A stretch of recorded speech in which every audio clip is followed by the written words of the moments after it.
കഴിഞ്ഞ 22 വർഷത്തിനുള്ളിൽ അദ്ദേഹം നടത്തിയിരിക്കുന്ന ഡിക്ലയേർഡ് വിദേശയാത്രകൾ 54 എണ്ണമാണ്. ഇതിനു വേണ്ടി 60 കോടി രൂപ എസ്റ്റിമേറ്റഡ് ചെലവുണ്ട്. ഇദ്ദേഹം നടത്തിയ വിദേശയാത്രകളിൽ പലതും സർക്കാരിനെ അറിയിക്കാതെ. ഇതിനേക്കാളൊക്കെ കുറേയൊക്കെ ഗൗരവമായി എനിക്ക് തോന്നുന്ന വിഷയം ഏത് രീതിയിലാണ് അതിനുള്ള പണം ലഭിക്കുന്നത് എന്നതാണ്. വലിയ എമൗണ്ടാണ് 60 കോടി എന്നൊക്കെ പറയുമ്പോൾ വലിയ ടിക്കറ്റ് എമൗണ്ട്. രാജ്യത്തിന്റെ പ്രതിപക്ഷ നേതാവാണ്. വയനാട്ടിന് ജനപ്രതിനിധിയായിരുന്നപ്പോഴാണ് ഈ യാത്ര. അതുപോലെ തന്നെ വയനാട്ടിലേക്ക് വരാൻ തന്നെ പാട്. വല്ലപ്പോഴും വന്നു കഴിഞ്ഞാൽ ഒരുപാട് നാടകങ്ങൾ കളിക്കുക, തികഞ്ഞ അരാജകത്വമാണ്. ഇത്തരത്തിൽ തമാശകളാണ് അദ്ദേഹത്തിന്റെ ജീവിതം മുഴുവൻ. തമാശ പറയാനുള്ളതല്ലല്ലോ MP-യുടെ സ്ഥാനം.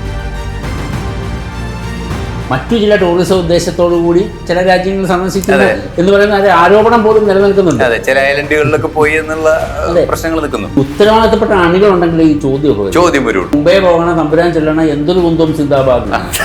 ഇദ്ദേഹം ഒമാനിലെ ഒരു എയർപോർട്ടിൽ നിൽക്കുന്നതിൻ്റെ ഒരു വീഡിയോ പുറത്തു വന്നു. അത് അൺഡിക്ലെയർഡ് ട്രിപ്പാണ്. ഇന്ത്യയിൽ നിൽക്കേണ്ട ആളിന് ഒമാനിൽ എന്താ കാര്യം? പല യൂണിവേഴ്സിറ്റികളിലും പല പൊതുവേദികളിലും ഒക്കെ പോയിട്ട് ഇദ്ദേഹം രാജ്യത്തെ തള്ളിപ്പറഞ്ഞ് സംസാരിക്കുക. പ്രതിപക്ഷത്തിന്റെ നേതാവായിരിക്കുന്ന വ്യക്തി ഇത്ര നിരുത്തരവാദപരമായി പെരുമാറുന്നു. അദ്ദേഹം വിദേശയാത്ര നടത്തുകയോ നടത്താതിരിക്കുകയോ ചെയ്യട്ടെ, എന്തിനാണോ അയാളെ പാർലമെന്റിലേക്ക് അയച്ചിരിക്കുന്നത് ആ ഉത്തരവാദിത്വം നിറവേറ്റണ്ടേ? ഐസൻ, നമ്മുടെ പ്രതിപക്ഷ നേതാവ് രാഹുൽ ഗാന്ധി അങ്ങനെയുള്ള വിദേശയാത്രകൾ നേരത്തെ തൊട്ട് തന്നെ വിദേശയാത്രകൾ സംശയാസ്പദമാണ്. ഇപ്പോൾ കഴിഞ്ഞ ദിവസം BJP നേതാവ് സംബിത് പത്ര അദ്ദേഹത്തിൻ്റെ വിദേശയാത്രകളെക്കുറിച്ച് ചില വെളിപ്പെടുത്തലുകൾ നടത്തുകയുണ്ടായി. ഐസൻ അത് ശ്രദ്ധിച്ചായിരുന്നു? തീർച്ചയായും ഞാൻ ശ്രദ്ധിച്ചിരുന്നു. അത് വാർത്തയാക്കിയത് ഞാൻ തന്നെയാണ്. അത് കുറച്ച് ഗൗരവമുള്ള വിഷയം അതിൽ ഉന്നയിക്കപ്പെടുന്നുണ്ട്. കാരണം അദ്ദേഹം കണക്ക് കൂട്ടി, അല്ലെങ്കിൽ അദ്ദേഹം കണക്കുകളായി നൽകിയ വരുമാനത്തിന്റെ കണക്കുണ്ടല്ലോ, ഒരു കണക്കുണ്ടല്ലോ, അത് 87 ലക്ഷം എത്രയൊക്കെയാണ് കണക്ക് കൊടുത്തിരിക്കുന്നത് വാർഷിക വരുമാനം എന്നുള്ള രീതിയിൽ. പക്ഷേ ഈ യാത്രകൾ 22ഓളം ഇത്തരത്തിലുള്ള യാത്രകൾക്ക് വേണ്ടി മൊത്തം ചെലവായിട്ടുള്ളത് 60 കോടി രൂപയാണ്. അതായത് സംബിത് പത്ര വെളിപ്പെടുത്തിയത് പ്രകാരം കഴിഞ്ഞ 22 വർഷത്തിനുള്ളിൽ അദ്ദേഹം നടത്തിയിരിക്കുന്ന ഡിക്ലയേർഡ് വിദേശയാത്രകൾ 54 എണ്ണമാണ്. 54 എണ്ണം. ഇതിനു വേണ്ടി 60 കോടി രൂപ എസ്റ്റിമേറ്റഡ് ചെലവുണ്ട്. ഇതിലെ പ്രശ്നം 60 കോടി രൂപ അദ്ദേഹം വിദേശയാത്രകൾക്കായി ചെലവാക്കുമ്പോൾ അദ്ദേഹത്തിൻ്റെ വരുമാനമായി ഇദ്ദേഹം കാണിച്ചിരിക്കുന്നത് 21 കോടി രൂപയാണ്. ഓരോ വർഷത്തെ ഇൻകം ടാക്സ് റിട്ടേണുകൾ എടുത്ത് അതിലെ തുകകൾ കൂട്ടി ചേർക്കുമ്പോൾ ഈ 21 കോടി രൂപ വരും. അതുകൂടാതെ ഇദ്ദേഹത്തിൻ്റെ ആസ്തി ബാധ്യതകൾ ഓരോ പ്രാവശ്യവും ഇദ്ദേഹം ഇലക്ഷൻ മത്സരിക്കുമ്പോൾ തിരഞ്ഞെടുപ്പിൽ സത്യവാങ്മൂലം നൽകുമല്ലോ, അതിൽ പറയുന്ന കണക്കുകളും ഈ വിദേശയാത്ര നടത്തിയ തുകയും തമ്മിൽ ഒരു രീതിയിലും മാറ്റപ്പെടുന്നില്ല. ഇതാണ് ഇവിടെ ഉള്ള ഒരു പ്രധാന വിഷയം. അതിലുപരിയായിട്ട് ഇദ്ദേഹം നടത്തിയ വിദേശയാത്രകളിൽ പലതും സർക്കാരിനെ അറിയിക്കാതെ, അവിടുത്തെ വിഷയം ഒരു പാർലമെൻറ്റ് അംഗം അല്ലെങ്കിൽ ഒരു ജഡ്ജി അല്ലെങ്കിൽ ഒരു സർക്കാർ ഉദ്യോഗസ്ഥൻ, അങ്ങനെയുള്ള ഒരാൾ, ഉത്തരവാദിത്തപ്പെട്ട പൊസിഷനിലിരിക്കുന്ന ഒരാൾ വിദേശയാത്ര നടത്തുമ്പോൾ, പ്രത്യേകിച്ച് പാർലമെൻറ്റ് അംഗം വിദേശയാത്ര നടത്തിയാൽ രാജ്യസഭയുടെയോ ലോക്സഭയുടെയോ സെക്രട്ടേറിയറ്റിനെ അറിയിക്കണമെന്ന് ചട്ടമുണ്ട്. ജഡ്ജിയോ സർക്കാർ ഉദ്യോഗസ്ഥനോ നടത്തിയാൽ സർക്കാരിൽ നിന്ന് മുൻകൂർ അനുമതി വാങ്ങിക്കണം എന്ന് ചട്ടമുണ്ട്. പോയി കഴിഞ്ഞിട്ട് ഞാൻ പോയി എന്ന് പറഞ്ഞ് ഡിക്ലറേഷൻ കൊടുത്താൽ പോരാ. ആ സാഹചര്യത്തിലാണ് രാഹുൽ ഗാന്ധി ഇങ്ങനെ കൈവിട്ട കളി കളിക്കുന്നത്.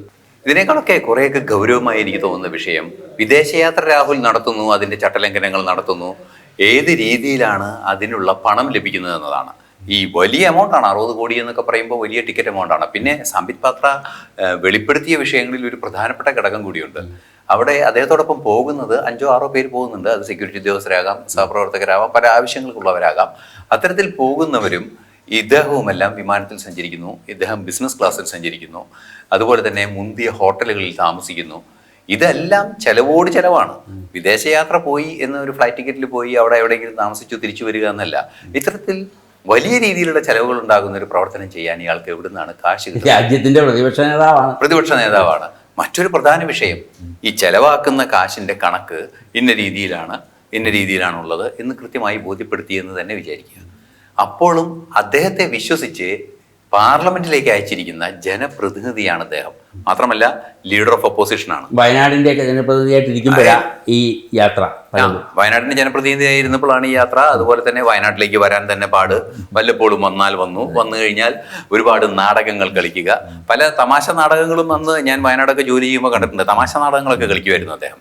അത് പലപ്പോഴും ഞങ്ങൾ പരിഹാസപൂർണ്ണ ഇവിടെ മറ്റേ കോൺഗ്രസ്സുകാരോടൊക്കെ ചോദിച്ചിട്ടുണ്ട്. ചായക്കടകളിൽ പോയിരുന്നിട്ട് ഈ ചായയും പഴംപൊരിയും തിന്നുക, പൊറോട്ട തിന്നുക, അത് സ്ഥിര ഏർപ്പാടാണ്. അത് ഇന്നും നിലയും തുടങ്ങിയതല്ല. എല്ലായിടത്തും പൊറോട്ടയും കാപ്പിയും കുടിക്കുക. ഒരു കാപ്പി ആദ്യം കുടിച്ചു. അതിനെ പ്രൊമോട്ട് ചെയ്യാൻ ചില മാധ്യമങ്ങളുണ്ട്. അതാണ് വെറും പൈങ്കിളിയായി അദ്ദേഹത്തെ ചിത്രീകരിക്കാനും അതിലൂടെ അദ്ദേഹം രമിച്ചു പോവുക, അത് രീതിയിൽ അദ്ദേഹത്തെ പ്രൊമോട്ട് ചെയ്യുക. മറ്റൊരു തമാശ, ഇദ്ദേഹത്തിനെ കൊണ്ട് ഈ കടകളിൽ തോറും കയറി ഇറങ്ങി നടന്നിരുന്നത് ഇപ്പോൾ അദ്ദേഹം മുഖ്യമന്ത്രി സ്ഥാനത്ത് നിന്ന് എടുത്ത് പുറത്തു കളഞ്ഞ നമ്മുടെ KC വേണുഗോപാൽജി ആയിരുന്നു. അതെ, അതൊക്കെ വലിയ കുറെ കൂടി മൗലികമായ വിഷയത്തിലേക്ക് പോകുക എന്ന് തോന്നുന്നുണ്ട്. അതായത് രാഷ്ട്രീയം ഒരു ജൻസികളെ അപ്പീസ് ചെയ്യുന്ന, അല്ലെങ്കിൽ ജനങ്ങൾക്കിടയിൽ ഇവൻ സിമ്പിളാണ് എന്ന് പറഞ്ഞ് നടന്ന് മേനിനടിക്കുക, രാഷ്ട്രീയത്തിന് അതീതമായിട്ട് വെറും ഷോ. അതായത് രാഷ്ട്രീയം എന്ന് പറയുന്നത് ഒരു വ്യക്തി രാഷ്ട്രീയത്തിൽ ഇടപെടേണ്ടത് പൊതുജന പ്രശ്നങ്ങൾ ഉന്നയിച്ചാണ്. അതിനുള്ള ഭാരതത്തിലെ ഏറ്റവും പ്രധാനപ്പെട്ട വേദി ലോക്സഭയാണ്. അതിന്റെ പ്രതിപക്ഷ നേതാവ് ഏറ്റവും നിർണായകമായ ചർച്ചകൾ അവിടെ നടക്കുന്ന ഒരു സാഹചര്യത്തിൽ, അത് ഞാൻ മനസ്സിലാക്കിയത് VBG റാംജി നിയമനിർമ്മാണത്തിന്റെ അമെൻമെന്റിന്റെ സമയത്താണ്. VBG റാംജി ആർക്ക് വേണ്ടിയാണ്? അത് എന്തായാലും ധനാഢ്യരായ മനുഷ്യർക്ക് വേണ്ടിയല്ല. അദ്ദേഹം ഉള്ള വയനാട്ടിൽ ആണ് VBG റാംജി 2 ഓംബുഡ്സ്മാൻ ഉണ്ടായിരുന്ന ഒരു കാലമൊക്കെ ഉണ്ടായിരുന്നു. അവിടെ വയനാടും കണ്ണൂരൊക്കെ ചിലയിടങ്ങളിൽ ഓംബുഡ്സ്മാൻമാർ 2 പേരുണ്ടായിരുന്നു. ഈ 2 ഓംബുഡ്സ്മാൻമാർ വയനാടുണ്ടോ എന്ന് എനിക്കിപ്പോഴും ഒരു വ്യക്തതയില്ല എങ്കിൽ കൂടി ചില ഓംബുഡ്സ്മാൻ, അതായത് ഈ MGNREGA പരാതികൾ പരിഹരിക്കുന്നതിന് ഓംബുഡ്സ്മാനെ നിയമിക്കപ്പെടുന്ന ഓംബുഡ്സ്മാൻ 2 പേരുണ്ടായിരുന്ന സാഹചര്യമുള്ള ചില ജില്ലകളൊക്കെ ഉണ്ടായിരുന്നു. വയനാട് ഒരാൾ തന്നെ ഉണ്ടായിരുന്നുള്ളൂ എന്ന് തോന്നുന്നുണ്ട്. ആ ഓംബുഡ്സ്മാൻ്റെ അടുത്ത് വരുന്ന പരാതികൾ 90% കൂലി കിട്ടാൻ വൈകുന്ന വിഷയങ്ങളാണ്. ഏറ്റവും കൂടുതൽ ആ പരാതികൾ ഉണ്ടായിരുന്ന ഒരു ജില്ലയായിരുന്നു വയനാട്. സമാനമായൊരു വിഷയം ഒരു MP എന്ന നിലയിൽ അദ്ദേഹം എന്തായാലും അറിഞ്ഞിരിക്കുകയുള്ളൂ. നോഡൽ ഓഫീസറുമായി ചർച്ച ചെയ്യുന്നുണ്ട്, കളക്ടറുമായി. അദ്ദേഹം വരുമ്പോൾ എന്തെങ്കിലുമൊക്കെ നടക്കുന്നുണ്ട്. ഇതൊക്കെ അന്വേഷിച്ചാലേ അറിയുള്ളൂ.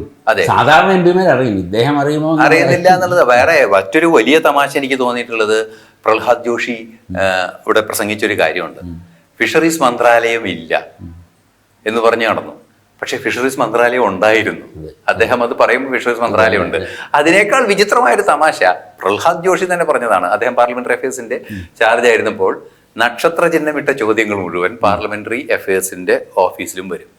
ഫിഷറീസ് മിനിസ്റ്ററിയോട് രാഹുൽ ഗാന്ധി ഒരു ചോദ്യവും ചോദിച്ചിരിക്കുന്നു. അങ്ങനെ മിനിസ്ട്രി ഇല്ല എന്ന് പറഞ്ഞിരിക്കുന്നു.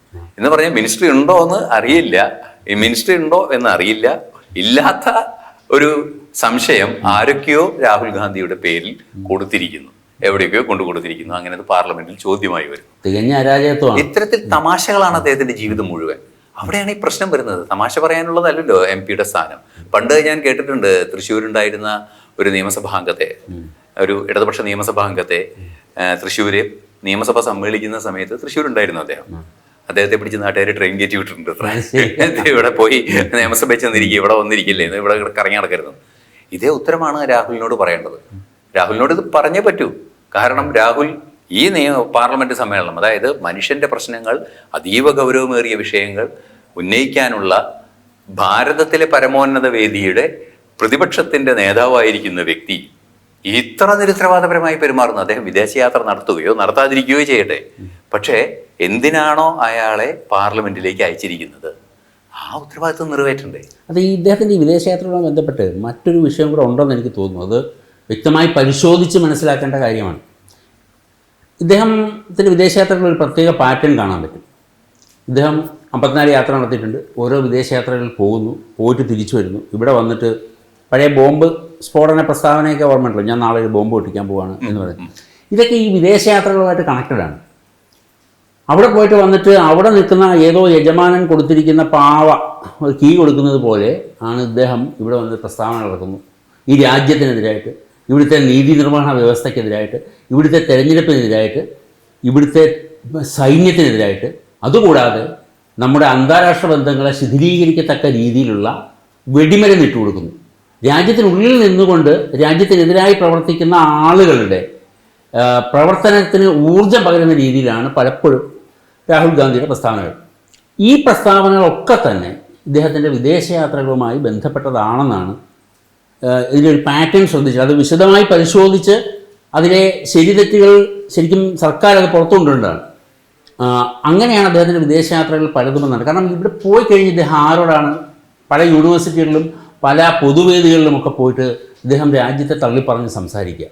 ഇവിടെ തിരഞ്ഞെടുപ്പ് പ്രോപ്പറായിട്ടല്ല നടക്കുന്നത് എന്ന നരേറ്റീവ് തുടരെ പറയുക. എന്നാൽ അതിന് തെളിവ് തരാൻ പറയുമ്പോൾ അയ്യോ എന്നോട് തെളിവ് ചോദിച്ചേ എന്ന് പറയുക. അതായത് താൻ പറയുന്നതെല്ലാം എന്ത് വിഡിതമാണെങ്കിലും അതെല്ലാം പ്രപഞ്ച സത്യമാണെന്ന് ഇവിടുത്തെ പാവപ്പെട്ട ദരിദ്രനാരായണന്മാർ അല്ലെങ്കിൽ അദ്ദേഹത്തിൻ്റെ അണികൾ വിശ്വസിച്ചുകൊള്ളും എന്നൊരു മിഥ്യാധാരണയിലാണെന്ന് തോന്നുന്നു പ്രതിപക്ഷ നേതാവിൻ്റെ പ്രവർത്തനങ്ങൾ. അതിലുപരിയായിട്ട് ഈ വിദേശയാത്രകളും ഈ പ്രസ്താവനകളും, അതായത് രാജ്യവിരുദ്ധമായിട്ടുള്ള പ്രസ്താവനകളും തമ്മിൽ ഒരു കണക്ഷൻ ഉണ്ടെങ്കിൽ അത് തീർച്ചയായും പുറത്തു കൊണ്ടുവരേണ്ടതാണ്. അങ്ങനെയാണ് എനിക്ക് തോന്നുന്നത് ഈ വിഷയത്തിൽ. അത് അന്വേഷിക്കപ്പെടേണ്ട ഒരു വിഷയമാണെന്ന് എനിക്കും തോന്നിയിട്ടുണ്ട്. കാരണം ഇത് നേരത്തെ നമ്മളിപ്പോൾ രഞ്ജിത്ത് ഇത് ചോദിക്കുന്ന സമയത്ത് അത്തരത്തിലൊരു ആലോചന എനിക്കുണ്ടായിരുന്നു. കാരണം രഞ്ജിത്ത് ഇപ്പം പറഞ്ഞത് തന്നെയാണ് ഞാനും ചിന്തിച്ചത്, എന്താണ് ഇദ്ദേഹത്തിൻ്റെ ഉദ്ദേശം. രഞ്ജിത്ത് അത് വിശദീകരിച്ചപ്പോൾ നമുക്ക് കുറെ കൂടി കൃത്യമായി ആ പാറ്റേണിൽ ചിന്തിക്കുമ്പോൾ അങ്ങനെ ഒരു പ്രശ്നമുണ്ട്. കൃത്യമായും അദ്ദേഹം വിദേശയാത്ര പോകുന്നു, തിരിച്ചു വരുന്നു, തിരിച്ചു വന്നതിന് ശേഷം ഇത്തരത്തിൽ ഓരോന്ന് വിളിച്ചു പറയുന്നു. ഈ സ്ട്രാറ്റജി മേക്കിംഗ് ഒക്കെ ഇയാളുടേതൊക്കെ മുഴുവൻ പുറത്താണ്, അല്ലെങ്കിൽ വേറെ ആരുടെയോ ഒരു കളിപ്പാവയായി മാറുന്നുണ്ടോ? ആ കളിപ്പാവയായി മാറുന്ന പ്രസ്ഥാനങ്ങൾ ഏത് രീതിയിലാണ് പ്രവർത്തിക്കുന്നത്? ഇതൊക്കെ കൃത്യമായി മനസ്സിലാക്കേണ്ട ഒരു ആവശ്യമുണ്ടെന്ന് എനിക്കും തോന്നുന്നുണ്ട്. കാരണം ഈ ജെൻസി ലൈനിൽ അല്ലെങ്കിൽ ഒരു വെറും പബ്ലിസിറ്റി മാത്രമാണ് അദ്ദേഹത്തിൻ്റെ ഓരോ പ്രവർത്തനങ്ങളിലും കാണാൻ സാധിക്കുന്നത്. വളരെ ചാർട്ടേഡായ കുറേ ആക്ടിവിറ്റി രാജീവ് ഗാന്ധി കാണിച്ചു വെച്ചിരുന്ന ചില പരിപാടികളുണ്ടായിരുന്നു. വഴിയോരത്തെ ഭോജനശാലയിൽ ഭക്ഷണം കഴിക്കുന്ന രാജീവ്, അതുപോലെ തന്നെ എന്താണ് ഓരോ സ്ഥലങ്ങളിൽ ചെന്ന് മറ്റൊരു പ്രധാന വിഷയം ഉണ്ടായിരുന്നു, അദ്ദേഹം ജനിച്ചപ്പോൾ അവിടെ ഉണ്ടായിരുന്ന നേഴ്സ് ഇവിടെ ഉണ്ടായിരുന്ന അവിടെ ഉണ്ടായിരുന്ന നേഴ്സ് ഇവിടുത്തെ വയനാട്ടിലുള്ളൊരു വ്യക്തിയാണ്, അത് അവരെ കൂട്ടിക്കൊണ്ടുവരുന്നു. ഇങ്ങനെ കുറേയൊക്കെ ഇമോഷൻസ് ഉണ്ടാക്കലല്ലോ വയനാടിൻ്റെ പ്രശ്നങ്ങൾ. വയനാട് ഞാൻ ജോലി ചെയ്തൊരു കാലഘട്ടമുണ്ട്. മൊത്തം ഒരു വർഷത്തിലേറെ വയനാട് ഞാൻ ജോലി ചെയ്തിട്ടുണ്ട്. ഇതേ സ്ഥാപനത്തിന് വേണ്ടി ഞാൻ ജോലി ചെയ്തിട്ടുണ്ട്. ജോലി ചെയ്യുന്ന വേളയിൽ അവിടെ വൈൽഡ് ലൈഫ് വിഷയമുണ്ട്, വന്യജീവി പ്രശ്നം വലിയൊരു പ്രശ്നമാണ്. അതെ, മനുഷ്യനും വന്യജീവി ഏറ്റവും കൂടുതലുള്ള വയനാടാണ്. അത് എല്ലാ ജീവികളും, കാട്ടുപന്നി തൊട്ട് ആന വരെ, കടുവ, അവിടെ എന്തൊക്കെ മനുഷ്യനെ ഉപദ്രവിക്കുമോ വന്യജീവികൾ അതൊക്കെ അവിടെ ഉപദ്രവിക്കും. രാഹുൽ ഗാന്ധി ഉപദ്രവം. അതെ, ആ ഒരു ഉപദ്രവം വേറെ. അത് വന്യജീവി അല്ലല്ലോ, അത് വനത്തിലല്ലല്ലോ ജീവിക്കുന്നത്. മറ്റൊരു വിഷയം വരുന്നത് പ്രകൃതിക്ഷോഭങ്ങളും അങ്ങനത്തെ വിഷയങ്ങളുമാണ്. പലപ്പോഴും ഞാൻ ശ്രദ്ധിച്ചിട്ടുള്ള ഒരു കാര്യം, വയനാട് പല കമ്മ്യൂണിക്കേഷൻ പരിമിതികളുണ്ട്, അത്തരത്തിലുള്ള ഒരുപാട് പ്രശ്നങ്ങൾ വയനാടുണ്ട്. ആ പ്രശ്നങ്ങളൊക്കെ അഭിസംബോധന ചെയ്യാൻ വയനാട് നിന്ന് കൃത്യമായി വരാനും കൃത്യമായൊരു ഇടവേളകളിൽ വയനാട് എത്തി വയനാടിൻ്റെ പ്രശ്നങ്ങൾ പഠിക്കാനും അതിനും വേണ്ടി ഈ വിദേശയാത്ര നടത്തിയതിൻ്റെ പകുതി സമയം വിനിയോഗിച്ചെങ്കിൽ ഇന്ന് വയനാട് വേറൊരു ചിത്രമാവുമായിരുന്നു. കൃത്യമായ ഇടവേളകളിൽ ഇദ്ദേഹം വിദേശയാത്ര നടത്തുന്നുണ്ട്. ഈ വിദേശയാത്രകളോട് വല്ലാത്ത അഭിനിവേശമുള്ള, അതിലെന്തോ അഡിക്റ്റഡ് ആയിട്ടുള്ള ഒരു മനുഷ്യൻ. ഏതൊക്കെ രാജ്യത്തേക്കാണ് പോയിട്ടുള്ളത് എന്നുള്ളതിനെക്കുറിച്ച് ശരിക്കും സർക്കാർ ഒരു വൈറ്റ് പേപ്പർ ഇറക്കേണ്ടതാണ്. കാരണം ഈ പല ആളുകളും പല വിദേശ രാജ്യങ്ങളിലും പോകുന്നുണ്ടല്ലോ. അമേരിക്കയിലും ബ്രിട്ടനിലും ഒക്കെ പോയാൽ, അല്ലെങ്കിൽ ചൈനയിൽ പോയാലും പാകിസ്ഥാനിൽ പോയാലും പോലും അതിന് വേറൊരു മാനങ്ങളുണ്ട്. പക്ഷേ മറ്റു ചില ടൂറിസം ഉദ്ദേശത്തോടു കൂടി ചില രാജ്യങ്ങൾ സന്ദർശിക്കുന്നു എന്ന് പറയുന്ന ഒരു ആരോപണം പോലും നിലനിൽക്കുന്നുണ്ട്. അതെ, ചില ഐലൻഡുകളിലൊക്കെ പോയി എന്നുള്ള പ്രശ്നങ്ങൾ നിൽക്കുന്നു.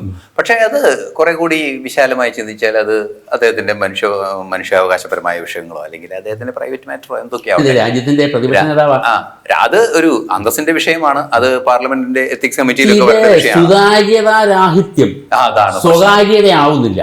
അതാണ് സീക്രസി നെവർ പ്രൈവസി. അതായത് സുതാര്യതാരാഹിത്യം. രാജ്യത്തിന്റെ എന്താ പറയുക, പ്രതിപക്ഷ നേതാവ്, രാജ്യത്തിന്റെ പാർലമെന്റിന്റെ പ്രതിപക്ഷ നേതാവ്, നിലവിൽ അദ്ദേഹം പ്രതിപക്ഷ നേതാവാണ്, ഉത്തരവാദിത്തമുണ്ടെന്ന് കുറച്ചുപേരെങ്കിലും വിശ്വസിക്കുന്ന ഒരു രാഷ്ട്രീയ പാർട്ടിയുടെ അവസാന വാക്കാണ് അദ്ദേഹം എന്നാണ് പറയപ്പെടുന്നത്.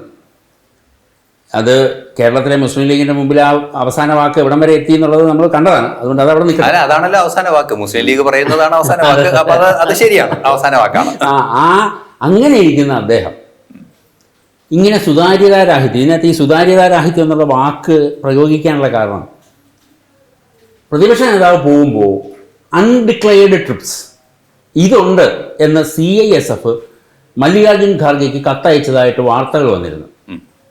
ആ കത്തിൽ പറയുന്നത് ഇദ്ദേഹം ഡിക്ലെയർഡ് അല്ലാത്ത 6 വിദേശയാത്രകളെങ്കിലും കഴിഞ്ഞ 10 വർഷത്തിനുള്ളിൽ നടത്തിയിട്ടുണ്ട്. അതായത് ആരോടും പറയാതെ ഇദ്ദേഹം പൊങ്ങുക. Z++ കാറ്റഗറി സുരക്ഷയൊക്കെ ഉള്ള ആളാണ്. അപ്പോൾ ഇങ്ങനെയുള്ള ഒരാൾ തൻ്റെ എന്താ പറയുക സുരക്ഷാ ചുമതല വഹിക്കുന്ന ഉദ്യോഗസ്ഥരെ അല്ലെങ്കിൽ ആ ഏജൻസിയെ പ്രോപ്പറായിട്ട് അറിയിക്കാതെ ഇദ്ദേഹം വിദേശ രാജ്യത്തേക്ക് മുങ്ങുക, വിദേശ രാജ്യത്ത് വെച്ച് ഇദ്ദേഹത്തിന് എന്തെങ്കിലും സംഭവിക്കുക, ഉത്തരവാദിത്വം ആർക്കായി? ഈ രാജ്യത്തിനായി, ഈ രാജ്യം ഭരിക്കുന്ന സർക്കാരിനായി. ഇദ്ദേഹത്തിൻ്റെ ഫാമിലിക്ക് നേരെ പല വിധത്തിലുള്ള ഭീഷണികളും നേരത്തെ തൊട്ടേ ഉണ്ട്. അതിൻ്റെ രാഷ്ട്രീയത്തിലേക്കൊന്നും ഞാൻ കിടക്കുന്നില്ല. നിലവിലെന്തായാലും ഇദ്ദേഹത്തിന് സെക്യൂരിറ്റി ഉണ്ട്. അപ്പോൾ ഈ സെക്യൂരിറ്റി ഈ രാജ്യം നൽകുന്ന ഒരു പ്രിവിലേജും കൂടെയാണ്. അതിനോട് ബഹുമാനം കാണിക്കാതെ അതിനെ പുല്ലുപോലെ വലിച്ചെറിഞ്ഞിട്ട് ഇദ്ദേഹം യാത്ര നടത്തി എന്ന് ആ ഏജൻസി CISF ആണ് ഖാർഗെയ്ക്ക് കത്തെഴുതിയതായി സംബിത് പത്ര പറഞ്ഞിരിക്കുന്ന ആ പ്രസ് കോൺഫറൻസിൽ അദ്ദേഹം അതും വിശദീകരിച്ചിട്ടുണ്ട്. അതുകൂടാതെ വളരെ സീരിയസ് ആയിട്ടുള്ള മറ്റൊരു കാര്യം കൂടി ഇദ്ദേഹം പറഞ്ഞിട്ടുണ്ട്. മെയ് മാസം 3-ാം തീയതിയോ മറ്റോ, തീയതി ഞാൻ ഓർക്കുന്നില്ല, മെയ് മാസത്തിൻ്റെ തുടക്കത്തിലാണ് ഇദ്ദേഹം ഒമാനിലെ ഒരു എയർപോർട്ടിൽ നിൽക്കുന്നതിൻ്റെ ഒരു വീഡിയോ പുറത്തു വന്നിട്ടുണ്ട്. അത് വെളിപ്പെടുത്താത്തൊരു യാത്രയാണ്. അത് അൺഡിക്ലെയർഡ് ട്രിപ്പാണ്. എവിടെ പോയി?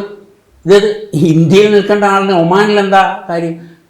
കഴിഞ്ഞ പാർലമെൻറ്റ് ഇലക്ഷൻ്റെ സമയത്ത് 2 തിരഞ്ഞെടുപ്പുകളുടെ ഇടവേളയിൽ ഇദ്ദേഹം വിദേശത്തായിരുന്നു.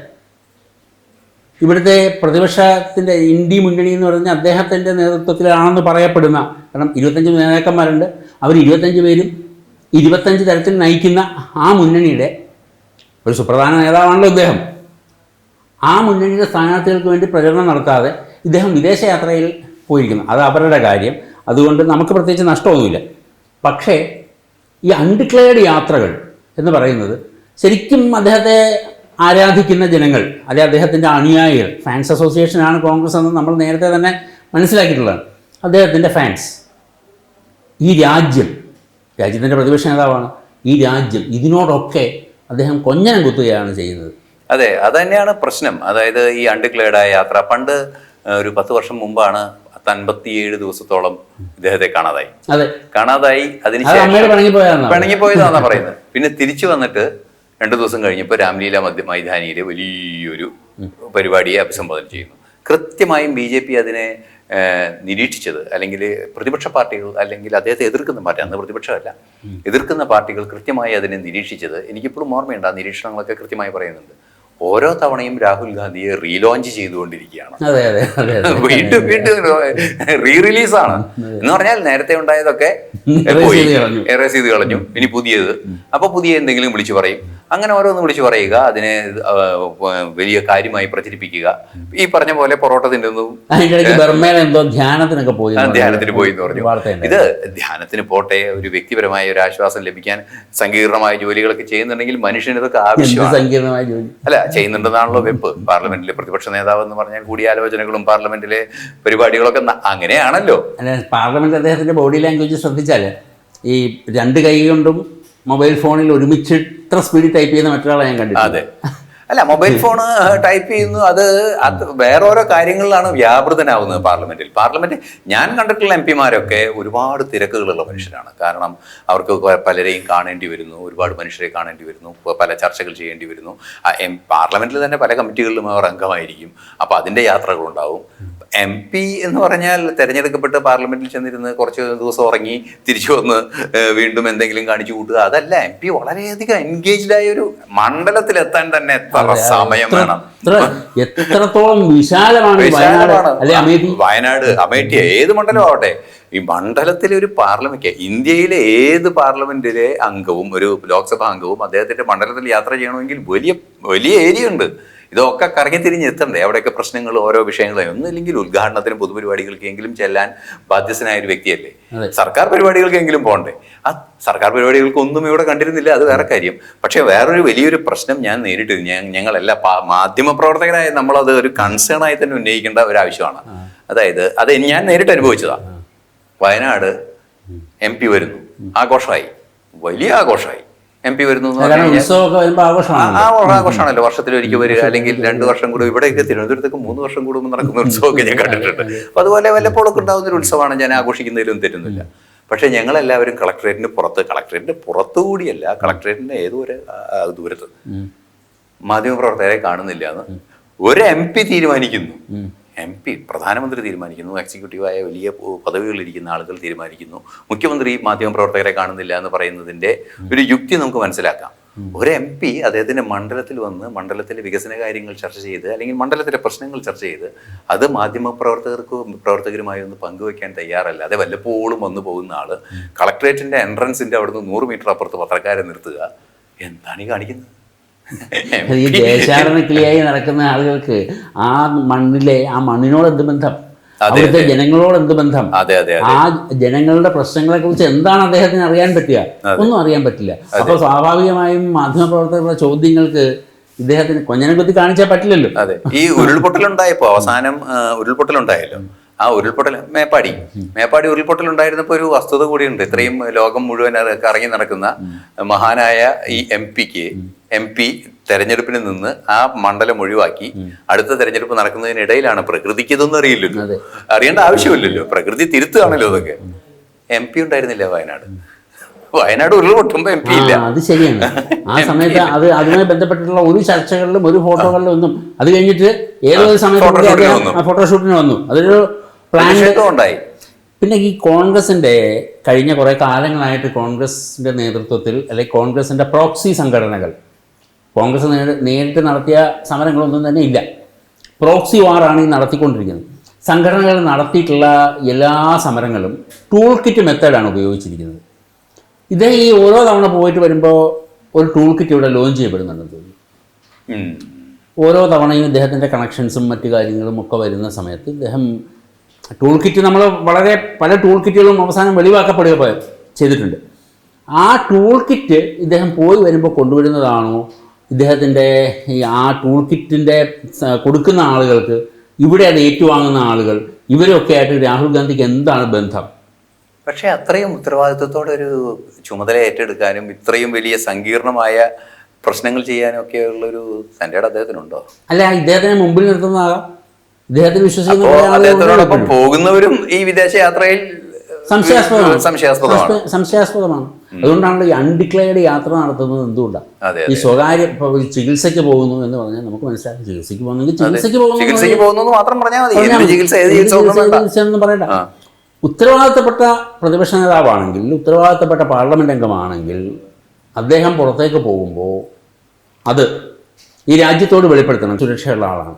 അതുകൂടാതെ വിദേശത്ത് അദ്ദേഹം കൈപ്പറ്റുന്ന എന്തെങ്കിലും സമ്മാനങ്ങളുണ്ടെങ്കിൽ, വിദേശത്ത് അദ്ദേഹം കൈപ്പറ്റുന്ന പണമുണ്ടെങ്കിൽ, ഇതൊക്കെ അദ്ദേഹത്തിൻ്റെ ഇൻകം ടാക്സ് റിട്ടേണിൽ രേഖപ്പെടുത്തുന്നത്. അതും മെൻഷൻ ചെയ്തു, സംബിത് പത്ര മെൻഷൻ ചെയ്തു. ഫോറിൻ കോൺട്രിബ്യൂഷൻ റെഗുലേഷൻ ആക്ടിന്റെ പരിമിതിയിൽ നിന്നുകൊണ്ടാണോ പണം വാങ്ങിയിട്ടുള്ളത് ഉണ്ടെങ്കിൽ കൃത്യമായി പറയുന്നുണ്ട്. FCRA ഇവിടെ ആപ്ലിക്കബിളാ തീർച്ചയായിട്ടും ആണല്ലോ. എന്തിനാണ് അദ്ദേഹത്തിന് കാശ് കൊടുക്കുന്നത്? സംഭാവന തന്നെയാണ്. അദ്ദേഹത്തിന് ജോലി ചെയ്തതിന് പ്രതിഫലം നേടാനല്ലേ വകുപ്പുള്ളൂ. ഇവിടുന്ന്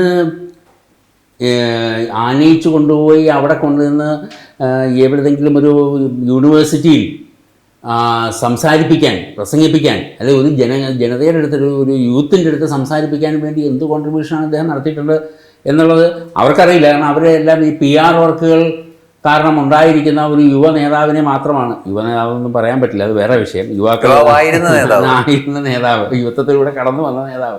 അപ്പം അദ്ദേഹം അതെ അതെ അതെ അത്രയുള്ളൂ. അപ്പം അങ്ങനെ ഒരു നേതാവിനെ വിദേശ രാജ്യത്തേക്ക് വിളിച്ചുകൊണ്ട് പോകുന്ന ഒക്കെ അവർ കൊണ്ടുപോകട്ടെ, അത് അവരുടെ ഇഷ്ടം. പക്ഷേ അദ്ദേഹത്തിനൊരു ഉത്തരവാദിത്വമുണ്ട്. അതിലുപരി അദ്ദേഹത്തിൻ്റെ പാർട്ടിക്ക് ഒരു ഉത്തരവാദിത്വമുണ്ട്. ഇയാൾ എവിടെയാണ് പോകുന്നത് എന്നുള്ളത് അന്വേഷിക്കണം, ഈ രാജ്യത്തെ ജനങ്ങളോട് വെളിപ്പെടുത്തണം. അദ്ദേഹത്തിൻ്റെ അനുയായികൾക്ക് ഒരു ഉത്തരവാദിത്വമുണ്ട്, അവർ ചോദിക്കണം വേറെ ആരും ഗോയിങ്, അല്ലെങ്കിൽ എവിടെ ആയിരുന്നു എന്ന് ചോദിക്കണം.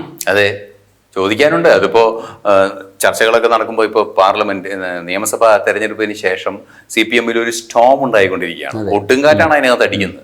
ആ കൊടുങ്കാറ്റ് ഒരു ചോദ്യമാണ്. അതെ, ഈ ചോദ്യം അവിടെയും ചോദിക്കണം. അത് എന്താ പ്രശ്നം അറിയോ?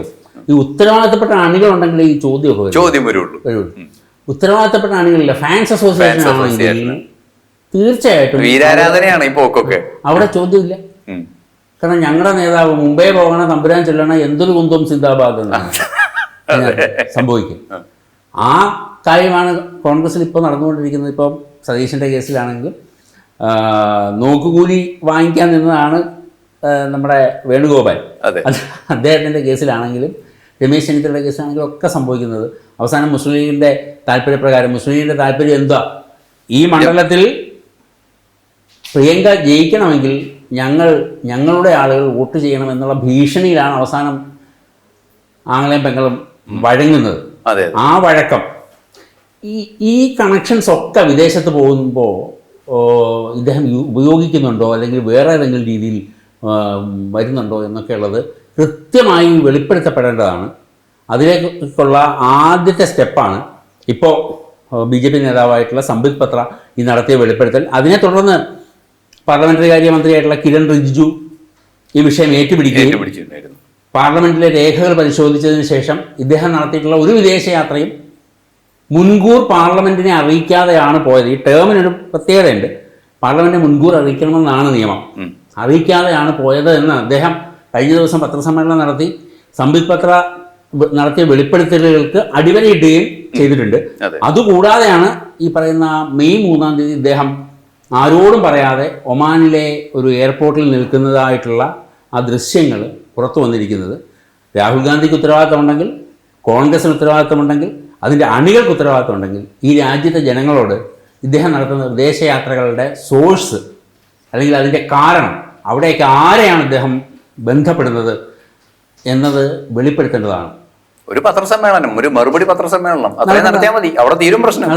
ഈ പ്രശ്നങ്ങളിൽ നിന്നുള്ള ഒളിച്ചോടുന്നത് പ്രശ്നങ്ങൾ ഇല്ല എന്നുള്ളതിൻ്റെ സൂചനയല്ല. അതെ, പ്രശ്നങ്ങളെ ഉള്ളൂ എന്നുള്ളതിൻ്റെ സൂചനയാണ്. ആ പ്രശ്നങ്ങൾ പരിഹരിക്കാൻ കോൺഗ്രസിനോ അതിൻ്റെ റബ്ബർ സ്റ്റാമ്പ് നേതാവായിട്ടുള്ള മല്ലികാർജുൻ ഖാർഗെക്കോ അതിൻ്റെ അണികൾക്കോ സാധിക്കുന്നില്ല എന്നാണ് നമ്മൾ ഇതിൽ നിന്ന് മനസ്സിലാക്കുന്നത്. എന്തായാലും രാഹുൽ ചില വിദേശയാത്രകൾ നടത്തിയത് സംശയത്തിൻ്റെ നിഴലിലാണ്. എല്ലാ വിദേശയാത്രകളും സംശയത്തിൻ്റെ നിഴലിലെന്ന് നമുക്ക് പറയാൻ സാധിക്കില്ല. പക്ഷേ സംശയത്തിൻ്റെ നിഴലിലായതിൽ ഒരു വിശദീകരണം വേണം. ആ വിശദീകരണം ഒരു വാർത്താ സമ്മേളനത്തിലൂടെ അദ്ദേഹത്തിന് നൽകാവുന്നതുമാണ്. സാധാരണ മനുഷ്യർ അത് പ്രതീക്ഷിക്കുന്നുമുണ്ട്.